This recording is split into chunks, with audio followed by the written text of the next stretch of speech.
The Rome we picture today is the absolute pinnacle of early human hygiene. We see crystal-clear aqueducts, massive bathhouses, vectigal and pragmatism, sophisticated plumbing, and citizens draped in pristine, gleaming white togas. But behind this illusion of freshwater cleanliness, the foundational chemical used to maintain those spotless garments was stale, fermented human urine, collected daily from public streets in massive quantities. How did an empire so obsessed with fresh water and sanitation come to rely on human waste as the backbone of its most essential industrial cleaning trade? To understand this, we must look at the raw material reality of a Roman wardrobe. The standard garment, the toga, was made almost entirely of raw wool. Wool naturally contains lanolin, a heavy grease, and it traps human sweat and body oils easily. Furthermore, the Romans faced a strict technological limitation. Modern, fat-based soap did not exist in their world. To strip heavy grease and separate dyes in raw wool, you need a powerful alkaline base. This brings us to the key variable, ammonia.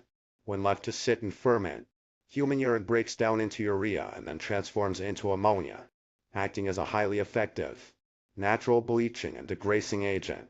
Enter the fullones, the Roman laundry workers.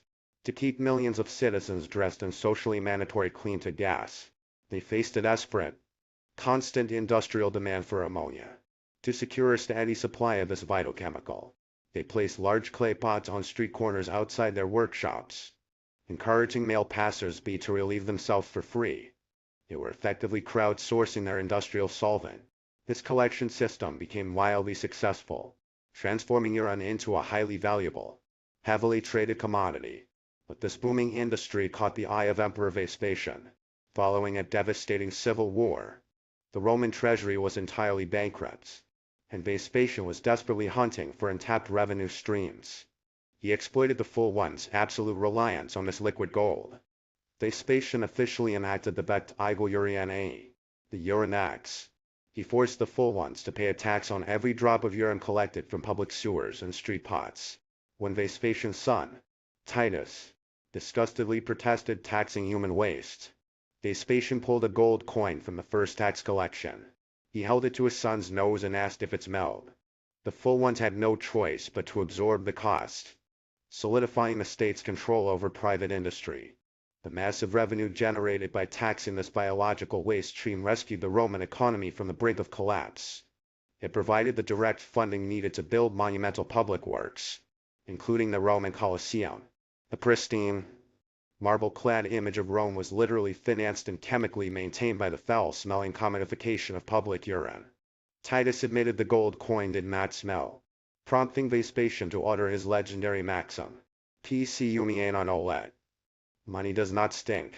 This established a new, ruthless variable of statecraft, the idea that wealth's value supersedes its origin, setting the foundation for imperial pragmatism for centuries to come. Yet, this ruthless pragmatism was not born in the Senate. It was forced into existence by the material reality of the Roman wardrobe. Picture the iconic citizen, draped in a sweeping toga. In our imagination, it flows like silk. But the historical truth was far heavier. The toga was an unwieldy semicircle of woven raw wool, often 18 feet long. Wool naturally holds lanolin, a thick, waxy grease. Plunge the cocoon into a Mediterranean summer.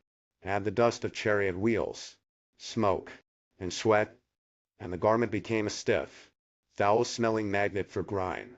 Here, the Romans hit a technological wall. They possessed no modern soap. The bars of fat and lye we take for granted did not exist, and water alone could never cut through the stubborn grease. To solve this, they needed a chemical miracle. A powerful alkaline base capable of stripping oils and setting the dyes that denoted rank. Nature provided exactly one abundant solution, bringing us to the key variable of ancient industry. Ammonia. The human body constantly produces urea, expelled in urine, when left to stagnate and ferment. This urea breaks down. Bacteria multiply, transforming the liquid into a sharp, herb, a watering byproduct. Ammonia is a highly effective natural bleach and degrader, dissolving organic stains, restoring wool to a blinding white. The fluid society discarded was an untapped industrial goldmine. Enter the full ones, the professional laundry workers running the commercial cleaning operations hidden behind Rome's marble squares. They carried a socially mandatory burden, keeping millions of citizens immaculate. Every day, an avalanche of filthy wool descended upon their workshops, creating a desperate demand for liquid ammonia. They required hundreds of gallons daily. Inside sweltering spaces, laborers stood waist-deep in clay tubs, spending grueling hours stomping soil to gas in a foaming mixture of water, clay, and fermented urine. The stench was apocalyptic, a biting vapor that burned the nostrils. But the full ones understood a brutal truth. This putrid liquid was the lifeblood of their trade, and without it, the pristine illusion of Rome would collapse into filth. To prevent this collapse, the full ones needed a massive, reliable supply chain of human waste. How do you industrialize urine collection in an ancient metropolis? You optimize the system. The laundry owners realized the streets of Rome were teeming with a free, walking resource.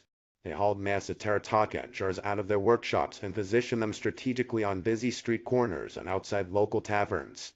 Male passers-by were actively encouraged to pause and relieve themselves into these clay pots. It was a brilliant, crude crowd-sourcing of an industrial solvent. The citizens emptied their bladders, and the guilds secured their chemical lifeline. This ingenious move triggered a massive, unintended consequence.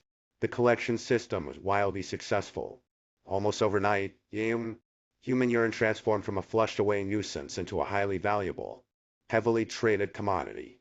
Carts sloshing with the pungent liquid rumbled through the narrow alleys, feeding a booming, unregulated shadow economy. But this sprawling, lucrative enterprise soon caught the eye of them and asked for cash. Enter Emperor Vespasian. Following a devastating, bloody civil war, the Roman treasury was entirely bankrupt. The state was teetering on the verge of total financial ruin, and Vespasian was relentlessly hunting for any untapped revenue stream to save his empire. He looked right past the grand marble temples and focused directly on the foul-smelling vats of the full ones. He saw a thriving industry built on a biological loophole, and he exploited it without hesitation. Vespasian officially enacted the vectigal urinae, the notorious Roman urine tax. He forced the full ones to pay a strict levy on every single drop of urine collected from the public cesspools and street pots. The laundry owners were outraged, suddenly forced to pay the government for the ambient waste that kept the city's clothes white. The sheer audacity of taxing bodily fluids shocked even the imperial inner circle. Vespasian's own son, Titus, confronted his father, disgustedly protesting the profound indignity of squeezing imperial funds from human excrement. In response, Vespasian did not argue morality or noble optics. He offered a brutal lesson in survival. The emperor pulled a gleaming gold coin from the very first collection of the urinae and held it directly to his son's nose. He stared at his heir and asked one simple, defining question: "Does it smell?" Titus shook his head, forced to admit the cold currency carried no trace of the cesspool from which it was born. With a grim smile, Vespasian delivered a maxim that would echo through millennia of statecraft. Pecunia on olet. Money does not stink. It was a ruthless pivot. Vespasian declared that the origin of wealth simply did not matter once it entered the imperial treasury. The value of gold completely superseded the filth of its source. The full ones, trapped by their absolute dependence on ammonia, had no choice but to absorb the crushing cost. This single tax on human waste shifted the balance of power, subjugating a wild private industry to absolute state control. The financial results were staggering. The massive rivers of revenue generated from the daily bladder emptying of citizens poured directly into the bankrupt imperial coffers.